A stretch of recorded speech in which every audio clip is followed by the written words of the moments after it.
तो हेलो मेरे यार, आई एम सुप्रीम के इस अमेजिंग एपिसोड में आप सभी लोगों का स्वागत है। तो जैसा कि हम सभी लोगों ने लास्ट एपिसोड में देखा था कि लियन डून को थम्स अप करते हुए कह रहा था, एल्डर डून आपके शब्दों में तो सचमुच में ईश्वरीय शक्ति का भार मौजूद है। आप तो इसका इस्तेमाल करके गुप्त रूप से डिवाइन रियलम में भी पहुंच सकते हैं। और हम इस एपिसोड की शुरुआत में देखते हैं कि यहाँ पर सभी एक्सपर्ट्स कह रहे होते हैं एल्डर डून से कि एल्डर डून कहीं आप किसी डिवाइन रियलम के एक्सपर्ट से तो प्रभावित नहीं है ना। तभी हम देखते हैं सुन एल्डर डून हंसते हुए मजाक में कहते हैं कि अरे यार तुम लोग भी काफ़ी ज़्यादा सीरियस हो रहे हो। अगर मैं किसी डिवाइन रियलम का व्यक्ति होता या फिर उसकी शक्ति भी मुझ में थोड़ी होती तो मेरा जो सबसे पहला काम होता वह होता इस बच्चे को थप्पड़ मारना। और हम देखते हैं इनके नौटंकियों को इग्नोर करते हुए लियन अपने मन में कह रहा होता है कि जो मेरा वर्ल्ड गॉड मोनूमेंट है वह बहुत ही मुश्किल से इस बार बचा है, क्योंकि वह लगभग कोलैप्स होने के कगार पर पहुंच गया था। और फिलहाल तो मैंने यहाँ पे गिंगविंड की छोटी सी मात्रा में एनर्जी को कैद करके रख लिया है और उसे यहाँ पर ट्रू फिनिक्स फ्लेम और अर्थ सोयल ने सप्रेस कर कर रखा हुआ है, जिसकी वजह से वर्ल्ड गॉड मोनूमेंट जो है वह थोड़ा सा अनबैलेंस भी हुआ है। जब तक हम इस जगह को छोड़कर जाएंगे और इसे जाकर धीरे धीरे कर रिफाइन करेंगे, समय के साथ ये चीज़ें ठीक होती चली जाएंगी। उसके बाद हम बाहर का सीन देखते हैं जहाँ पर अभी भी बड़ा सा गिंगविंड मौजूद है और लियन ने इसका छोटा सा हिस्सा सिर्फ कैद किया है। और जो एल्डर युवान है वह लियन के वर्ल्ड गॉड मोमेंटम के पास जाते हुए कह रहे होते हैं, आखिरकार ये चीज़ इतनी परफाउंड और इंट्रिकेटेड स्क्रिप्चर जैसी क्यों लग रही है मुझे। और उसके सामने जाकर उसके एनर्जी से प्रभावित होकर वह और भी चौंकते हुए कह रहे होते और ये इसका जो ऑरा है यह बहुत ही एशियंट है और इसके अंदर बहुत ही ज़्यादा मात्रा में लाइफ एनर्जी मौजूद है। और हम देखते हैं यहाँ पर ये एकदम ठरकी मतलब कि लालची बुड्ढे की तरह लार टपकाते हुए खुश होते हुए कह रहे होते हैं, यह प्राइजलेस है, यह बहुत ही प्रीमियम है, यह बहुत ही कीमती है, बहुत ही कीमती है, प्रीशियस है। और तभी हम देखते हैं कि वर्ल्ड वन मोमेंटम से बाहर आते हुए लियन उसके थोबड़े पर एक मुक्का जड़ते हुए कहता है कि कमीने क्या कीमती कीमती कर रहा है, योर एस आखिरकार तू चाहता क्या है। और हम देखते हैं यहाँ पे लियन बहुत ही ज़्यादा उसे डांटते हुए चिल्लाते हुए कह रहा होता है कि जिस क्षण मैंने अपनी नज़र तुमसे हटाई उसी समय से तुम्हारा नज़र मेरे आर्टिफैक्ट को अपने हाथों में रखना था, है ना तुम बुढ़े लोमड़ी कहीं के, तुम तभी से इसी चीज़ का षड्यंत्र रच रहे हो, है ना। ये सुन एल्डर युवान डरते हुए कहता है, मैंने ऐसा कब किया यार, मैं तो बस उसे सामने से देख रहा था, आखिरकार ये जो आर्टिफैक्ट है वह किस तरीके का आर्टिफैक्ट है। अभी हम देखते हैं एल्डर युवा की नज़र दूसरी ओर जाती है और वे कहते हैं कि वे देखो आखिरकार उस हवा के बीच में हमें क्या नजर आ रहा है। और हम देखते हुए लोग ऊपर की ओर देखते हैं तो वहाँ पर गोल गोल बवंडर के बीच में कुछ होता है। एल्डर युवान कहते हैं ऐसा लगता है कि वहाँ पर कोई जीवित प्राणी मौजूद है और वह जो प्राणी जिस जगह पर है वहाँ पर अगर कोई नवी रैंक का आर्टिफैक्ट भी मौजूद होता तो वहाँ पर फंस कर वह नष्ट हो जाता। आखिरकार वह प्राणी वहाँ पर किस तरीके से जीवित मौजूद है। और हम देखते हैं सुन लियन कहता है, क्या एक क्रिएचर, क्या उसने सचमुच में यहाँ पर वायु को निगलने का काम कर रहा है वहाँ पर लेटे लेटे। एल्डर युवान कहते हैं कि हाँ, यहाँ तक कि एक ट्रू सोल भी ऐसा कुछ करने से पहले डरेगी, वह यहाँ पर एक ट्रू स्पिरिट भी ऐसा जल्दी करने की हिम्मत नहीं करती है। तभी हम देखते हैं यहाँ पे लियन अच्छे बच्चे की तरह समझाते हुए कहता है कि बूढ़े युवान क्या आपने ऐसी चीज़ पहले भी देखी है जो आप मुझे बता नहीं रहे हैं। एल्डर युवान कहता है कि क्या आप नहीं देख रहे हैं, या तो एक मगरमच्छ की तरह दिख रहा है, क्या आपने पहले कभी भी मगरमच्छ नहीं देखा है। और हम देखते हैं लियन कहता है, अगर यह सिर्फ एक मगरमच्छ है तो इसे सिर्फ आप खुद से ही निपट ले। लिया सुन एल्डर युवान कहता है, खैर मुझे यह मगरमच्छ काफ़ी एशियंट लग रहा है, लगता है मुझे यह मगरमच्छों का पूर्वज है और यह डिवाइन रियलम का एक ट्रू स्पिरिट भी हो सकता है। और फिर लियन कहता है कि भले ही वह एक ट्रू स्पिरिट होती फिर भी वह ऐसे शुद्ध एलिमेंट को डायरेक्ट निगलने की हिम्मत नहीं कर सकती थी।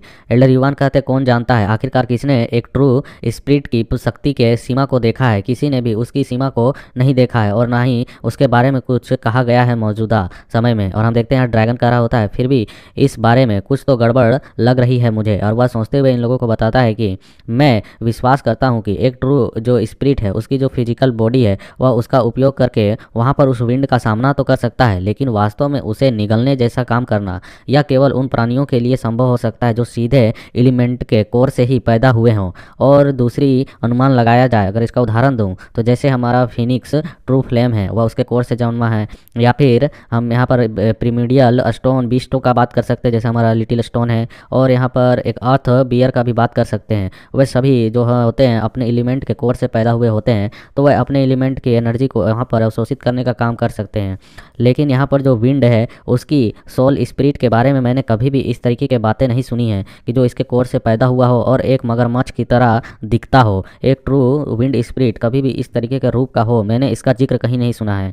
इस तरह की बातें सुन लियन अपने मन में सोचते हुए कहता है कि इसके अलावे मुझे उस मगरमच्छ से किसी भी प्रकार की डिवाइन ऑरा बिल्कुल भी महसूस नहीं हो रही है। केवल उसके शरीर से निकलने वाली जो एलिमेंट की ऑरा है वह बहुत ही भयानक मुझे महसूस लग रही है। तभी एल्डर युवान कहते हैं कि ओए मुझे अभी भी कुछ याद आ रहा है, यह बेतुका लग सकता है जो मैं बताने वाला हूँ, लेकिन यह वास्तव में अब मुझे सच लग रहा है। और वह चौंकते हुए और सब चीज़ों को याद करते हुए बताते हैं कि 10,000 साल पहले एक टॉप लेवल नवे रैंक का रिफाइनर था, अल्केमिस्ट था जिसके द्वारा एक दस्तावेज लिखा गया था कि वह उसने यहाँ गैंगविंड का अध्ययन किया, लेकिन उसके जो अध्ययन को है उसे सैद्धांतिक तौर पर उसे मतलब अप्रूवल नहीं दिया गया कि तुम्हारा जो सिद्धांत तुमने बनाया वह सही हो सकता है, जो तर्क दिया है। उस शोधकर्ता ने जो बताया वह बहुत ही साहसी और अविश्वसनीय दावा था। उसके द्वारा कहा गया था कि जो गैंगविंड है उसे यहाँ पर जो फॉर्मेशन बिछाया गया है समय का, उसे सिर्फ कंट्रोल करने के लिए नहीं बल्कि इसके अंदर एक कृत्रिम तरीके से, नेचुरल रूप से नहीं, कृत्रिम तरीके से डिजाइन एक क्रोकोडाइल बेबी को पैदा करने के लिए उसे यहाँ पर रखा गया है, ताकि वह यहाँ की एनर्जी को एब्जॉर्ब करके एक कृत्रिम मॉन्स्टर बन सके जिसके अंदर विंड की एनर्जी मौजूद हो टाइम की पावर के साथ। इस बात को सुनकर लियन चौंकते हुए कहता है कि क्या आप कह रहे हैं कि यहाँ पर इस मगरमच्छ को एक कृत्रिम रूप से निर्माण किया गया, वो भी एक ट्रू स्पिरिट के रूप में? और यहाँ पे एल्डर युवान और भी चौंकते हुए और परेशान होते हुए कह रहे होते हैं कि एग्जैक्टली, क्योंकि इस दस्तावेज को वहाँ पर खारिज कर दिया गया था इसलिए मैंने इसे भी सीरियसली तौर पर नहीं लिया। लेकिन हालांकि मैं यहाँ पर आ रहा था डेसोलेटेड लैंड में, इसलिए इससे जुड़े सभी बातों का मैंने एक बार अध्ययन कर लिया, लेकिन मैंने सोचा नहीं था यह चीज़ यहाँ पर सच होगी। तभी लियन भी परेशान होते हुए कहता है कि क्या इस प्रकार के ट्रू स्पिरिट के पास अपना माइंड होता है, अपना बुद्धि होता है, जो इस तरह कृत्रिम तौर पर उगाए गए हों, बनाए गए हों? क्या यह हमारी और अपने ध्यान को केंद्रित करने वाला है? तभी हम देखते हैं उसके अगले ही पल लियन बहुत ही तेजी के साथ यहाँ से 9-2-11 होते हुए कहता है कि चलो इससे यहाँ से जल्दी से भागो। और हम देखते हैं एल्डर युवान जो होते हैं बहुत ही घबरा जाते हैं कि अचानक ये लड़का यहाँ से भाग रहा है। तभी एल्डर युवान उसका पीछा करते हुए कहते हैं, बच्चे तुम बहुत ही बेवफा कमीने हो, तुम आखिरकार इस तरीके से बिना बताए अचानक कैसे भाग सकते हो? मैं यहाँ से निकलने के लिए एक गुप्त टेक्निक का उपयोग करने वाला था, अब तुम सचमुच में यहाँ पर अपनी मर्जी की चीज़ों को कर रहे हो और हमें भी अपने साथ बर्बाद कर रहे हो।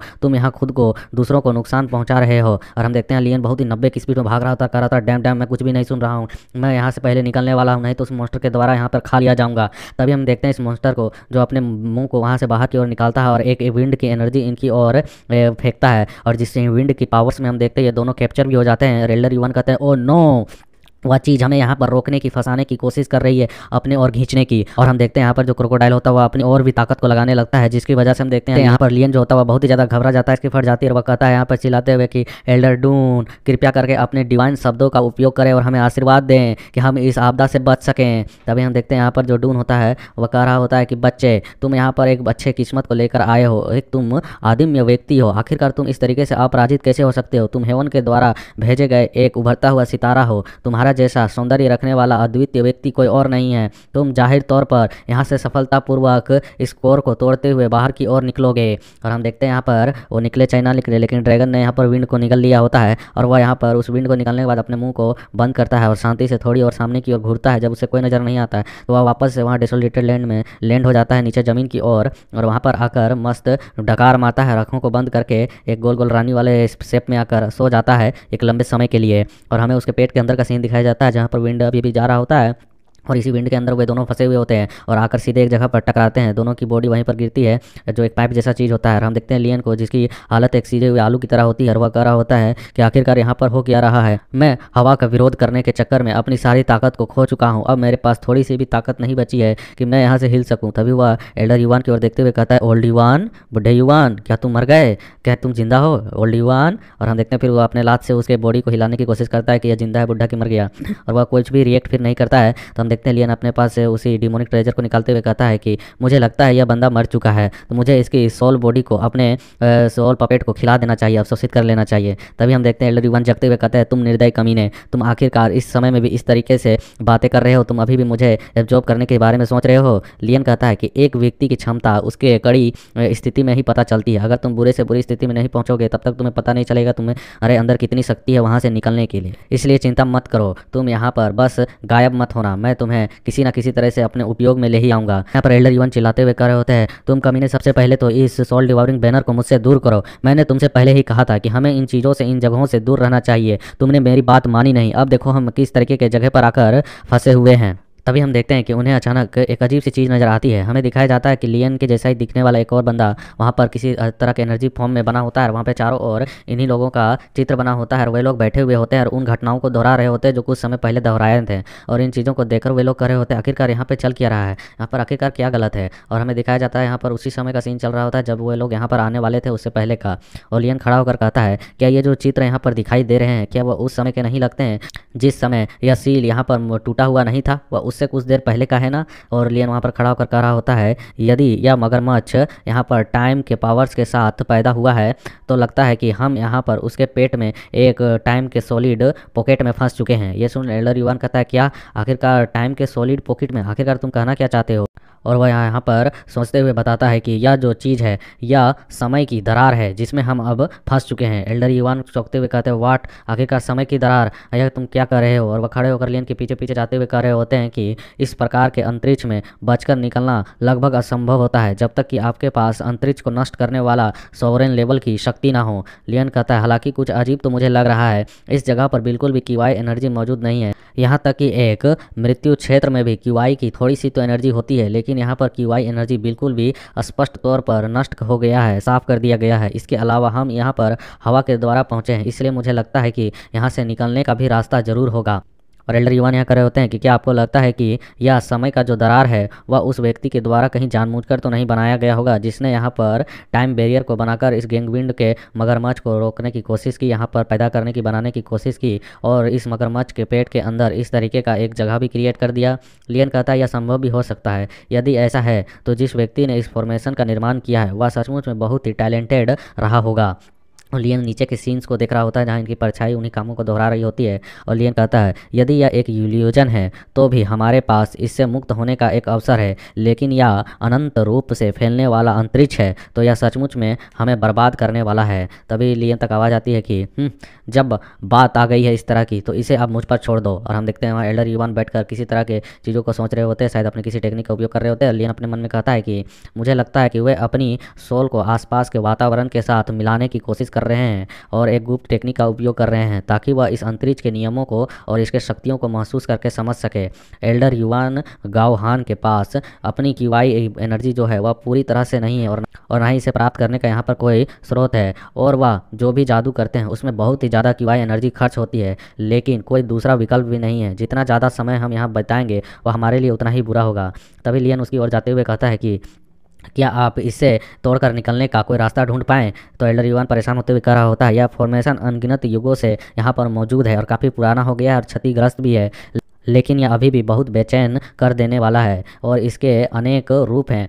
मुझे इसे ठीक से समझने के लिए आपकी मदद की ज़रूरत पड़ेगी। यह सुन लियन कहता है कि क्या मेरी मदद? ब्रदर, आप एक 8वें स्टार सोल बॉडी हैं, जबकि आपके पास फॉर्मेशन को तोड़ने की काफ़ी अच्छी समझ है। मैं तो आपके श्रेणी में भी नहीं आता हूँ, गिनती में भी नहीं आता हूँ। तभी एल्डर युवान कहता है कि तुमने खुद देखा है मेरी जो सोल की शक्ति है वह अब 8वें दर्जे तक नहीं रही है जब तक। तो यह सुन लियन कहता है जब तक क्या? बस कह दीजिए इस समय आप किस तरीके से मुझ पर अपना एहसान चाहते हैं, मतलब कि किस तरीके की मदद मांग रहे हैं, बताओ। तभी हम देखते हैं यहाँ पर एल्डर युवान कुछ सोचता है थोड़ी देर के लिए और फिर कहता है लियन से कि जब तक कि आप मेरी सहायता के लिए अपने उस सोल डिवावरिंग बैनर के भीतर मौजूद उस गोल्डन लेवल के दास का उपयोग नहीं करते हैं, लेकिन ऐसा करने से आपका जो वह दास है वह गंभीर तरीके से घायल हो सकता है या फिर वह पूरी तरीके से नष्ट भी हो सकता है। इस बात को सुनकर हम देखते हैं लियन घूर कर एल्डर युवान को देखते हुए कह रहा होता है कि क्या आप समझते भी हो जो तुम कर रहे हो? तुम सोल डिवावरिंग सेक्ट के स्टूडेंट से उसके सोल सर्वेंट को मांग रहे हो। तुम्हें मालूम है ना वह उसके लिए कितना महत्वपूर्ण होता है? एल्डर युवान यहाँ परेशान होते हुए कहते हैं कि बेशक, लेकिन इस समय अगर हम यहाँ पर प्रयास नहीं करेंगे तो जाहिर तौर पर हम दोनों ही मारे जाएंगे। तभी हम देखते हैं यहाँ पर लियन काफ़ी एक सख्त लौंडा बनकर एक्टिंग करते हुए कह रहा होता है कि जो सोल सर्वेंट है वह मेरे साथ बचपन से बड़ा हुआ है या मेरे लिए एक बहुत ही प्रिय व्यक्ति है, मेरे रिश्तेदार कहूँ तो उससे भी कम नहीं है, वह मेरी एक अच्छी बहन की तरह है, तुम्हें मालूम भी है। और यहाँ लियन इमोशनल होने का नाटक कर रहा होता है और इस चीज़ को सुनकर एल्डर युवान कहते हैं क्या मैंने बहुत ही अनुचित चीज़ मांग ली? आखिरकार वह इस तरीके से व्यवहार क्यों कर रहा है? और हम देखते हैं यहाँ पर लियन एक गंदा फेस बनाते हुए और एक गंदा एक्टिंग करते हुए कह रहा होता है मुझे इस चीज़ को आपको देने के लिए और कुछ भी कीमती चीज़ चाहिए होगा जो कि इसके पे करने के बराबर हो, आपको इसके लिए और भी कुछ अधिक भुगतान करना पड़ेगा। और हम देखते हैं इस बात को सुनकर एल्डर युवान थोड़े से सोचते हुए कह रहे होते हैं और परेशान होते हुए कि क्या आखिरकार सोल डिवावरिंग सेक्ट के लोग कब से इस तरीके से व्यवसाय करने लगे अपने सोल सर्वेंट के बदले में? मुझे तो कुछ बहुत ही ज़्यादा अजीब लग रहा है। और नीचे हम देखते हैं राइटर के द्वारा लिखा हुआ होता है कि जो एल्डर युवान है हमारे सेल मास्टर के कब्जे में आ चुके हैं। यहाँ पर अब हमारे सेल मास्टर का जो प्लान है वह सक्सेसफुल होने वाला है और इसके इसी सीन के साथ हमारा भी ये चैप्टर सक्सेसफुल हो चुका है, कंप्लीट हो चुका है। तो like share comment and support के तौर पे चाहो तो सुपर चैट्स कर सकते हो।